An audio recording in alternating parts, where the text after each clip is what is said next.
starting with Danny Austin. Thanks, Sean. Brad, you just spoke about Darryl being a coach who maximizes performance. Obviously, you don't feel like this group this year has maximized performance, but we've seen sort of 5 head coaches in the last 5 calendar years come in and sort of, manage this group. So I'm just curious, what level of responsibility lies with the players right now? Well, all the responsibility relies with the players. And, and it seems very repetitive when I sit up here and as you mentioned, Danny, we've made changes. Responsibility lies with myself, first and foremost. And, when you make those decisions, every decision you make it because you feel it's in the best interest of the team. And certainly churning coaches is not something that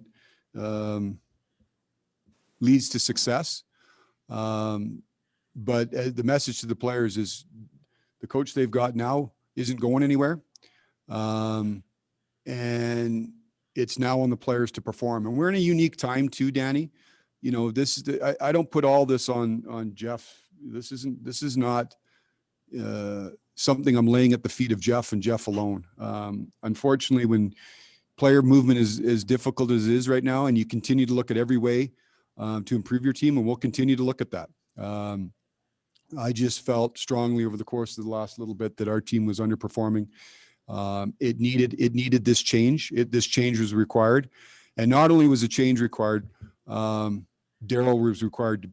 We needed Darryl. This team needs Darryl and what he can bring. So just as a follow-up to that, you mentioned Darryl's here, he's here to stay. Do you worry that, obviously good teams sort of have a system and they get their players to buy in over a number of years. Do you worry that this, constant rotation of coaches has sort of stifled this group's ability to become a contender? No, I don't. Like I said, churning coaches over every year is not, it's not a recipe for success. I don't think a lot of our situation, there is certainly some structure, and every coach has a little tweak or a little bit different way they play. Ours isn't a structure issue. Ours isn't a system issue. Although those will be changed. Ours is maximizing performance issue. Thank you. Okay, we'll go to Eric Francis next. Hey, Darryl, welcome back. Hey, Eric, how are you? I'm good. I'm interested. The game continues to change, and I know you watch these guys very closely. Do you anticipate your coaching style will change from what it was back in 03-04 and also the way it was in LA? Yeah, I think it changed a lot, from quite honest, over that period of time, just in terms of the way the rules changed and the style of the game changed. There's fundamentals though in it, Eric, that never changed in terms of taking care of your own end and shot volume, puck possession, things like that, where analytics became involved. And I think when I went to LA, we used the analytic part of it very effectively, and at the same time played a style that was conducive to winning championships. And if you look at the teams that are winning championships, you look at how Tampa changed their style of game by bringing in certain types of players, having a better defense, getting star players to buy in, and they went from being a contender to winning championships, and that's the most recent ones. So, I think that their coaching staff changed, and we're quite honest, Eric, working with Anaheim the last couple of years with their new coaching staff. You see the little changes that you could make or have to make, but at the end of the day, it's still about relationships and one-on-one, and getting, as Brad said, still getting the most out of guys. And when I look at this group, it's they're a very intriguing group because there's a lot of really good players. They just have to adjust their style a little bit to do what it takes to win, and we'll do that. So Brad just alluded to it too, the structure of this team, you anticipate that will change, and how about the lines? Do you see those having radically overhauled? No, I watched the game. I've watched probably 10 or 11 of our games this year now, and the lines haven't changed drastically. I think getting Derek Ryan back last night really helped the middle of the ice. There's guys that can move around, but I still think there are, the league is still about 2 guys at a time and moving guys around. But if you look, you're coming off last night and you're playing again tonight, you certainly wouldn't switch those lines around. I think that the forward group was very functional and very compatible last night. Thanks, Darryl. We'll Well, go to when are you gonna be here? Monday for sure. I'm in the going through protocol right now, and then I get still some things to take care of. Get everything sorted out here on the farm before I leave. Yeah, Eric, as you can imagine, you've got to go through a testing process. So Darryl's getting tested, and go through the protocol while he cleans up some of the personal stuff to get ready to get down here. And he'll be here on Monday and take over for Tuesday's practice officially. In the interim, Ryan Huska will run the bench in Edmonton and back home Sunday. No other changes to the coaching staff. Marty Jelena, Ray Edwards, Jason LaBarbera, and Jordan Siglet will assist, or Jamie Pringle. Yep. Okay, we'll go to Ryan Leslie next. Darryl, I guess just from a standpoint of when you were head coaching, it's a very different time now than it was maybe back then in terms of the players and the approach, and just everything's a little bit different now. I wonder how you adjust your style in order to get the most out of those star players, as you mentioned in Tampa. How do you intend on doing that to relate to them and have them relate to you? I think, number one, I'm not sure how far back you're going, but if you look at, for sure, with coaching staffs, how big they've become and how they've evolved into situation coaches, meaning taking care of a power play, taking care of a penalty kill, take care of a pre-scout, take care of centerman, take care of fitness. There's so many different ways. And the biggest part of a head coach's responsibility now is the one-on-one and the honesty and getting the most out of guys. So that is something that continues to drive. That's what drives the bus on the good teams, is the relationship the coaches have with the head coach has with players, and how he can maximize what they have inside of them. And it's not always easy. It's sometimes it's a pull and sometimes it's a push and sometimes it's side by side. So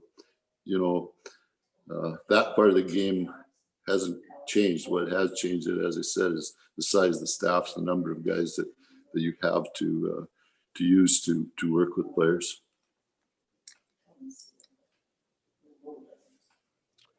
We'll go to Kevin with CTV next. Hi there. In 2019, Darryl, your former player Daniel Carcillo accused you of kicking someone in the lower back on the bench and berating a concussed player in front of the rest of the team. Did you do these things? No, I think honesty and truth always prevails, and we'll just leave that.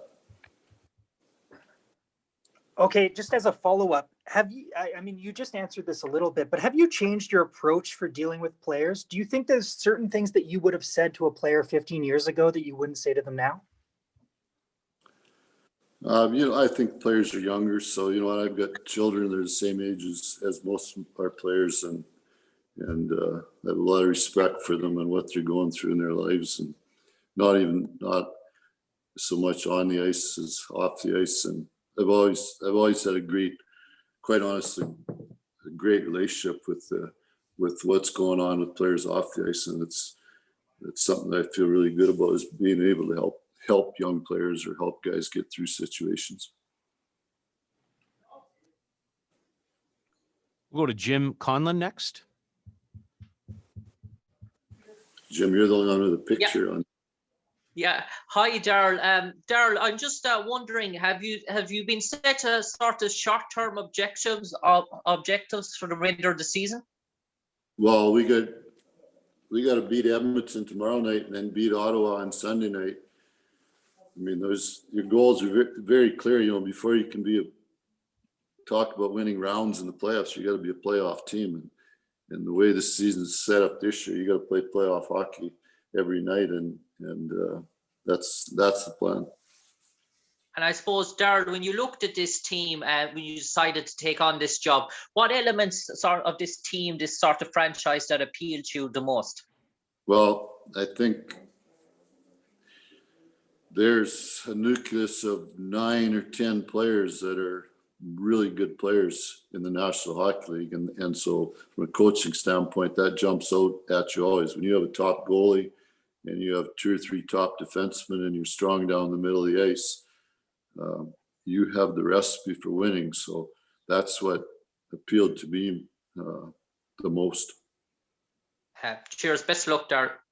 Thank you. Okay, we'll go to Gemma next.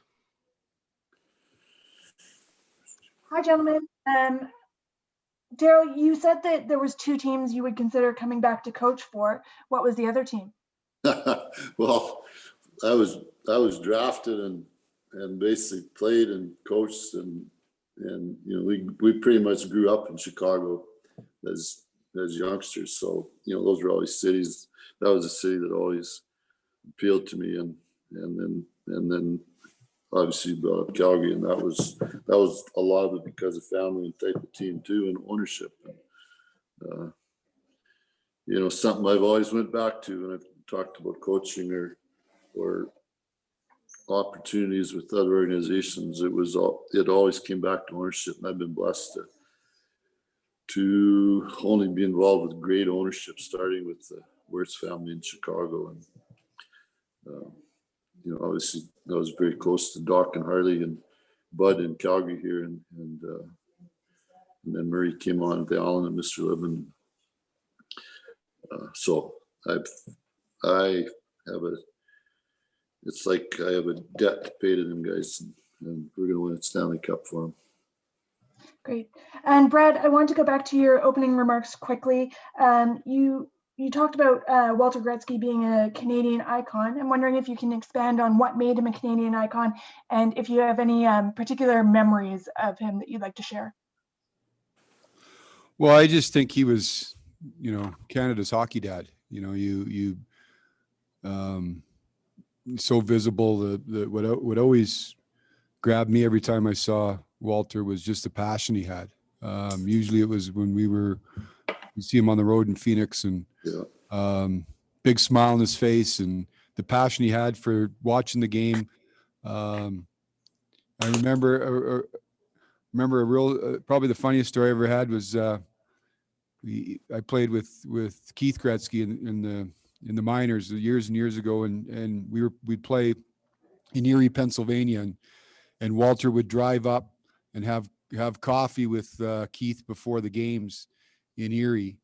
And I remember sneaking a sip of his coffee one time. I said, maybe I can get a little bit of that magic potion that he's got. But just a wonderful man, and it's a sad day. You know, I'll follow up on that, Brad. I remember when I was still a player in Edmonton or in Chicago, and we were playing the Oilers in the old Coliseum, and we were walking out the bus after the game, and my dad was at the game, and Mr. Gretzky, Walter, was there, obviously too, and they were both standing up after the game.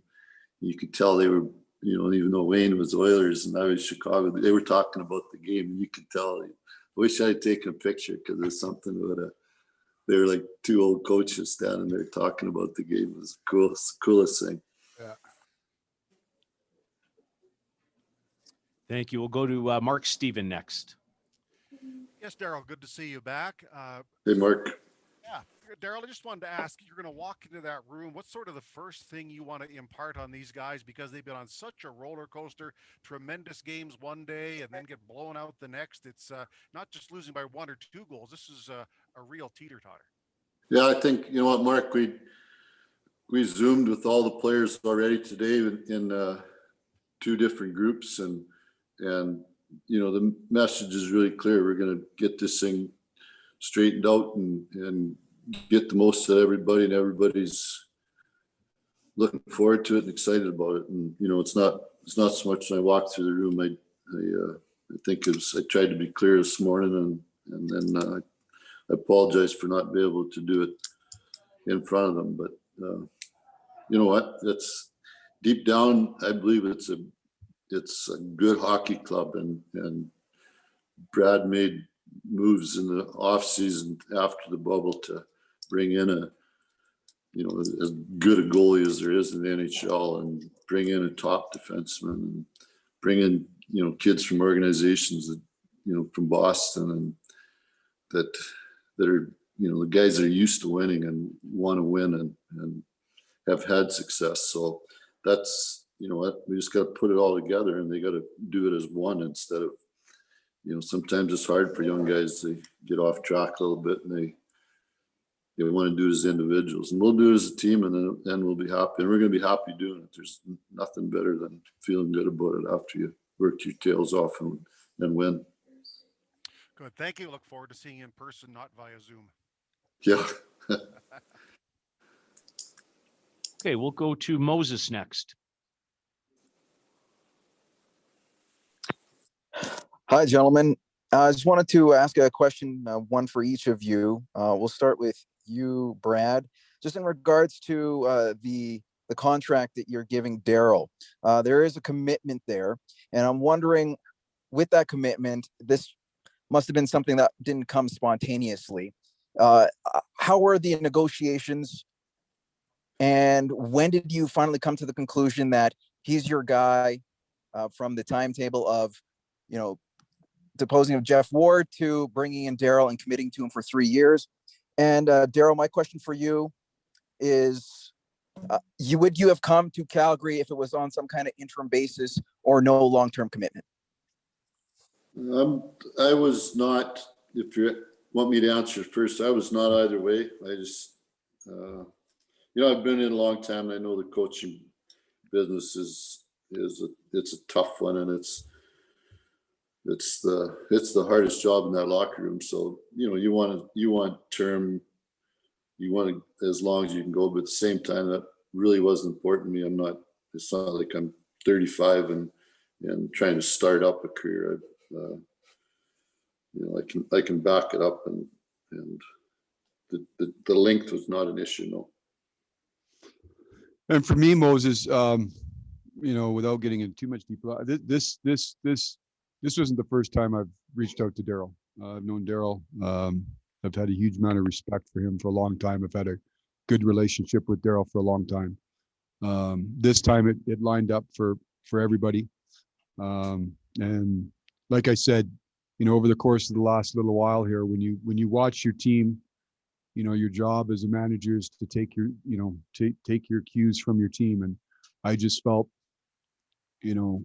it's never easy to make change, but the job is to make difficult decisions.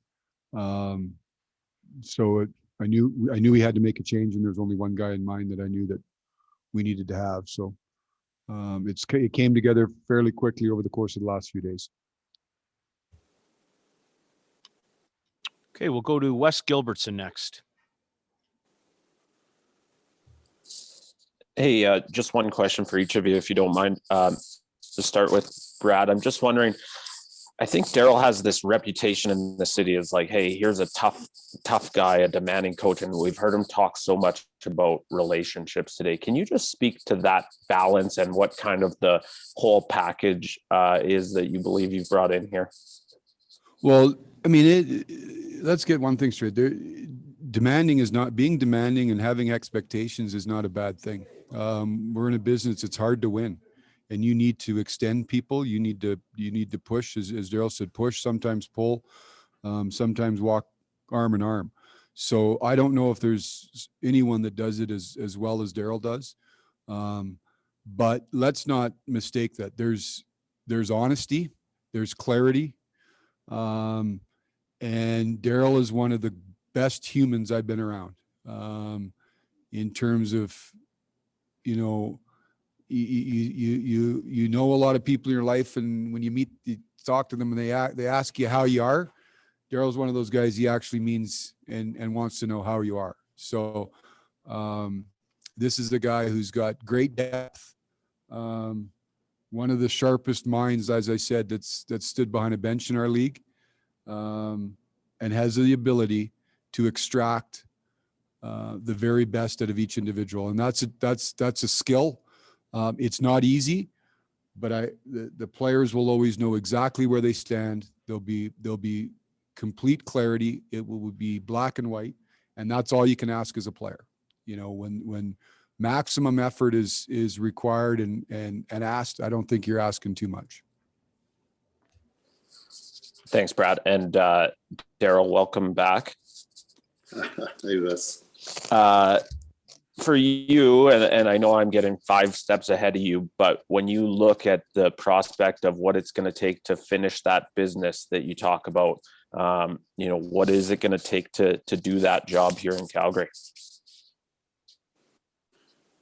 Well, first, you mean in terms of team winning or performance? Well, I just mean, sorry, I should have been more clear. I just mean when you talk about the unfinished business of 04, obviously, you know, you have big goals with this team. What's the roadmap to get there? I think the number one is understanding the price that it takes and the commitment and the honesty and the support, and you know, they all line up, and I think that I think this team has as good as opportunity as anybody to make the playoffs and to do well in the playoffs. This is a tough division. I think something that's got overlooked in all this is when they realigned the division and made it all Canada. You know, we added in 3 really elite teams and 1 team that's building on through work and character. So you bring in Winnipeg, Toronto, Montreal.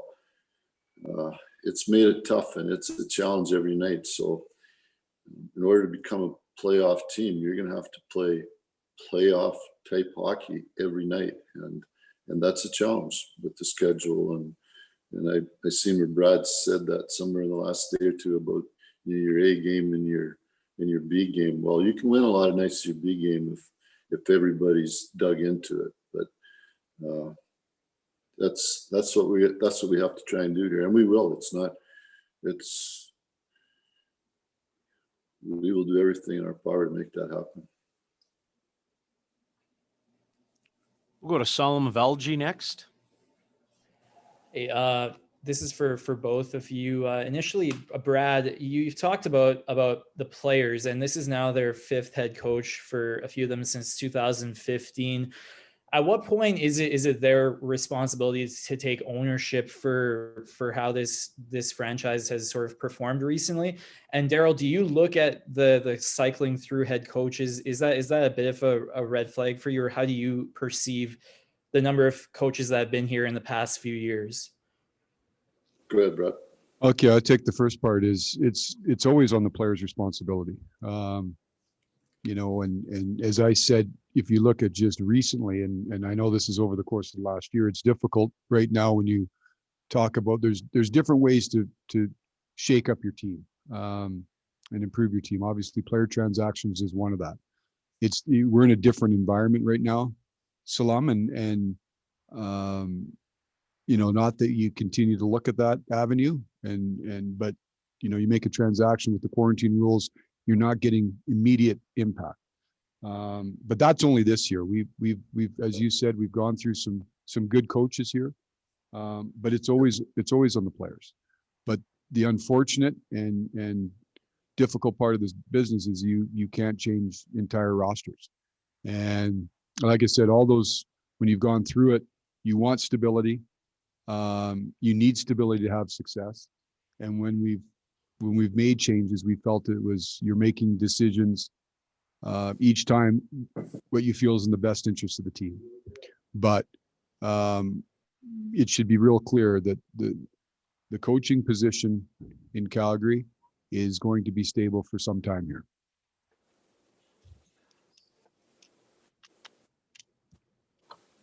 And Darryl, just did you look at the number of coaches in the past few years, and what do you think about the reasons that there's been that turnover, and what do you think you can do sort of stabilize things?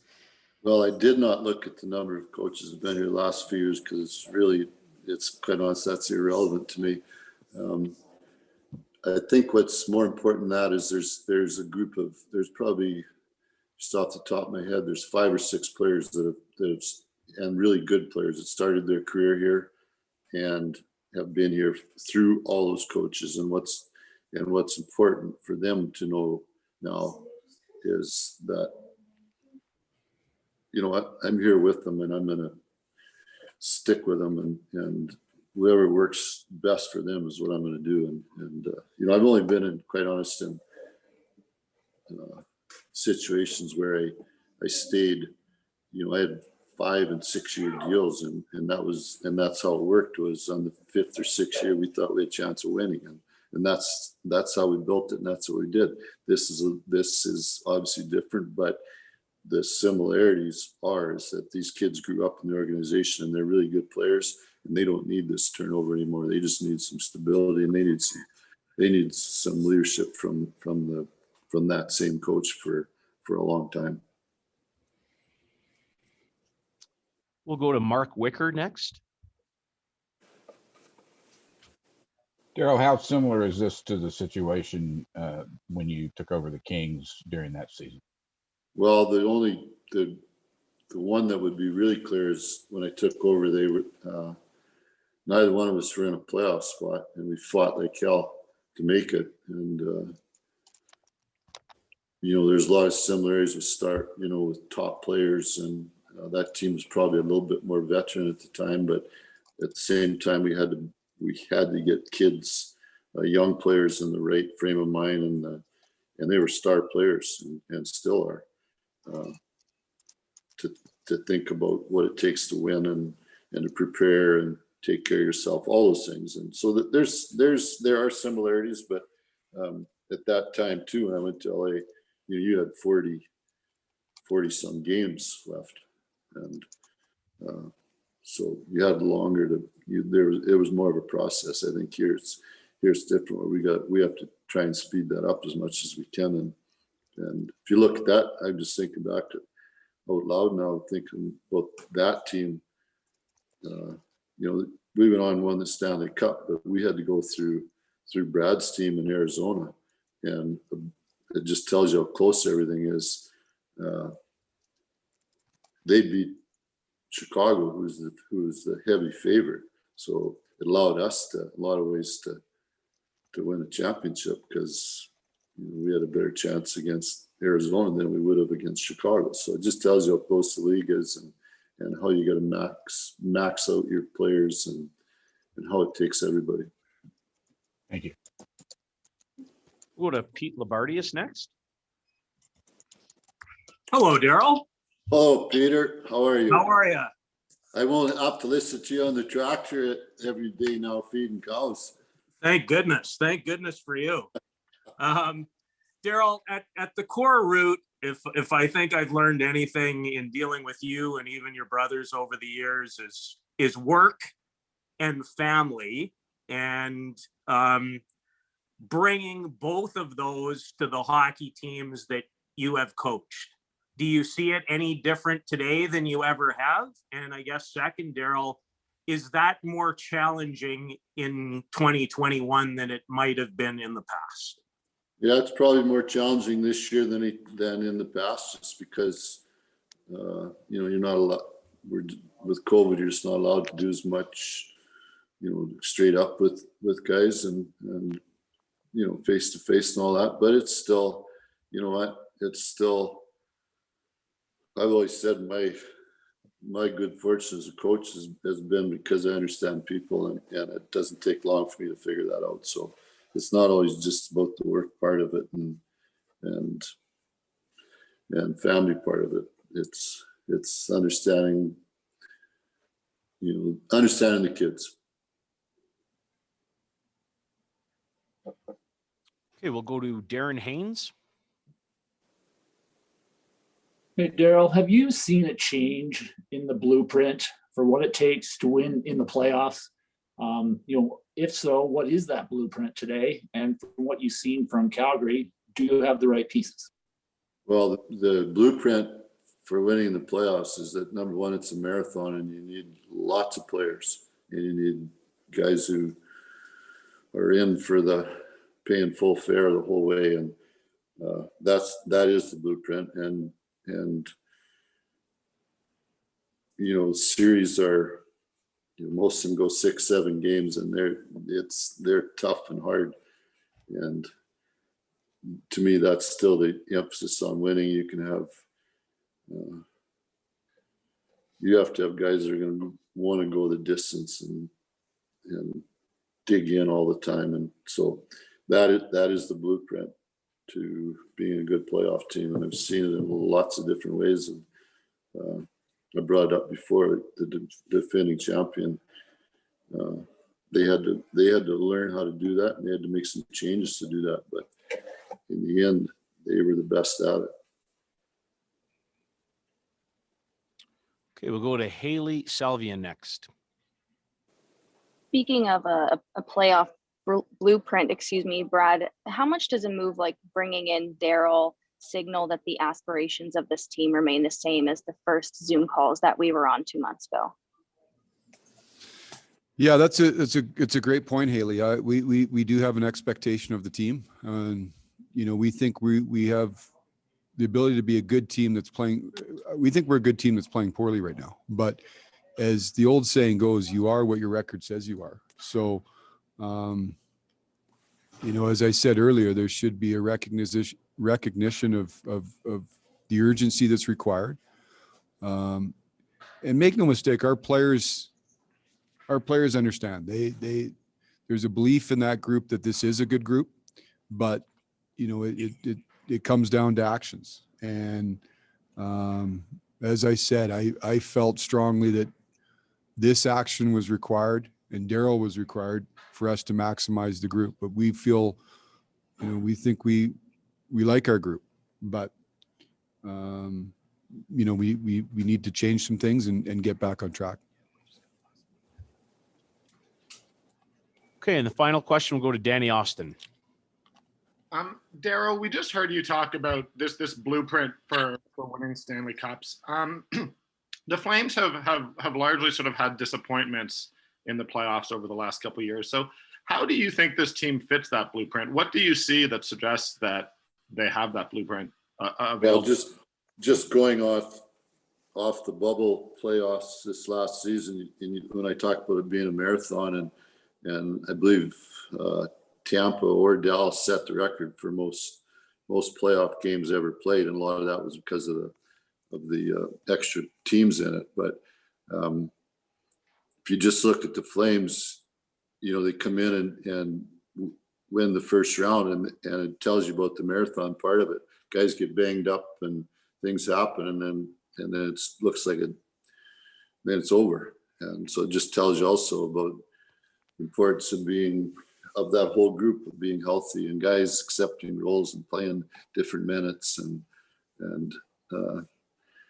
you know, and I said this before, you know, with the blueprint, you know, is there now you got to take it and build it. The blueprint is there. The goalie and the defenseman, the top end defenseman and the centerman